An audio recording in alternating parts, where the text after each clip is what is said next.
All right, so in the last video, we talked about surface integrals, which was kind of how we could do these double integrals over surfaces of functions dotted with differential surfaces, right? Now, that was a simple concept enough after we determined how to parameterize them and how they were actually kind of an extension from a line integral of f dot dr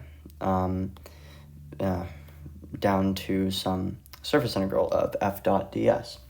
Again, it's all fairly simple, but now what we want to do is we want to develop methods of evaluating surface integrals that are easier because for line integrals, what we could do is we could have Green's theorem, we could have the method of parameterization, we could have the vectorized method, many different ways that we could have the fundamental theorem of the gradients, multiple ways of evaluating them. Now, surface integrals, we kind of had the parameterization route. The parameterization route was fine. We covered it for three variable cases, and we covered it for vector fields, which was nice, but we want a little bit more. So we actually have two theorems. These are the fundamental theorems of vector calculus. They're the integral theorems of vector calculus. And they allow us to evaluate surface integrals more. So the first of which that we'll be covering is Stoke's theorem. Stoke's theorem allows us to transform a surface integral into a line integral, okay? So we can transform a surface integral into a line integral. We know how to evaluate line integrals, and we don't really know how to evaluate surface integrals, or we do know how to evaluate surface integrals, and we don't know how to evaluate the line integrals. Sometimes one will be easier than the other. It's kind of choosing which method you want to solve the problem with. So we'll actually just state the Stoke's theorem in its entirety. Stoke's theorem is also known as the fundamental theorem of curls. It's because it needs to do with the curls. That's why we discussed the idea of the divergence of a vector field and the curl of a vector field. It's really because we are going to be dealing with Stoke's theorem and the divergence theorem, which obviously deals with the divergence, but we're going to need to be dealing with the curl and the divergences of vector fields. So if we let S be some oriented piecewise surface bounded by some closed curve C, so note that this curve is going to be closed, so it's closed and it's positively oriented over some surface, so we can call that the boundary partial S.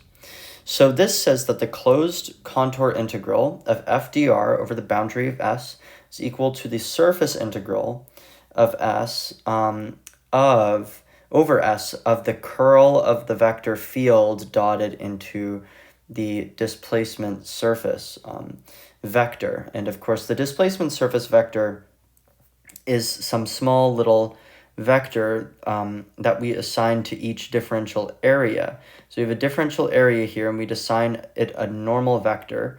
We call this normal vector ds.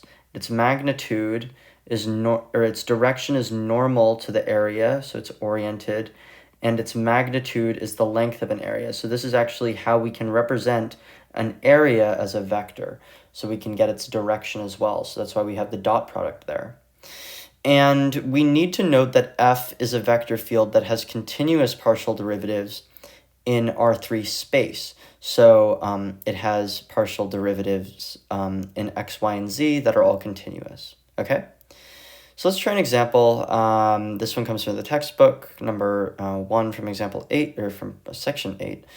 So we want to evaluate the line integral for the vector function, or the vector field, negative y squared x and z squared as components. And we want C to be the intersection of 2 equals y plus z, so that's a plane, and 1 equals x squared plus y squared. So what this is going to end up looking something like, this is going to, I'm not entirely sure the exact orientation, but it's going to be some sort of oriented circle. It's going to be some sort of oriented circle because we're taking a plane, or we're taking a cylinder, and we're cutting the top off. We're only taking that surface. So this might have an area vector shaped like that, or something of the like. Anywho, we want that, likely we'd use the polar coordinates because this is going to be a circle of some sort. And of course, what we remember is the way that we can evaluate surface integrals is if we know the surface here, we can also evaluate it as the sum of the partial derivatives of the projection of that, which is of course a domain as opposed to a surface. Anyways, we're getting ahead of ourselves. Let's first compute the curl of this vector field. So to compute the curl of the vector field, we need to take the determinant, of this matrix. So you either write the det of the matrix or you write the magnitude of the matrix.